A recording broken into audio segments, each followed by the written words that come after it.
Forgiving someone is not always easy. It can feel hard to let go of hurt and anger. But forgiveness is important for your own peace and happiness. This video will explain how to forgive and move on in simple steps. First, understand what forgiveness really means.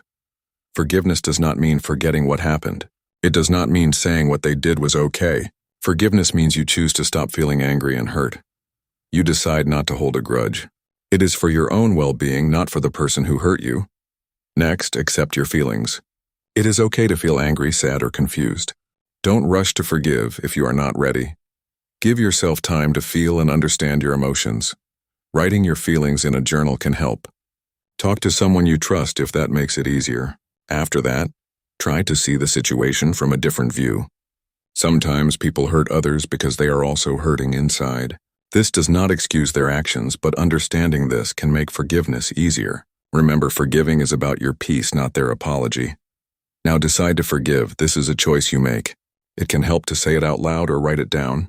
I forgive you. Even if the person did not say sorry, forgiveness frees you. It releases your pain and lets you heal. Next, focus on moving forward. Forgiveness means not going back to anger again. Practice positive thoughts and activities that make you happy. Surround yourself with supportive people. Learn from the experience, but do not let it hold you back. Finally, take care of yourself. Forgiving and moving on takes time and patience. Be kind to yourself. If needed, seek help from a counselor or support group. Your mental health is important.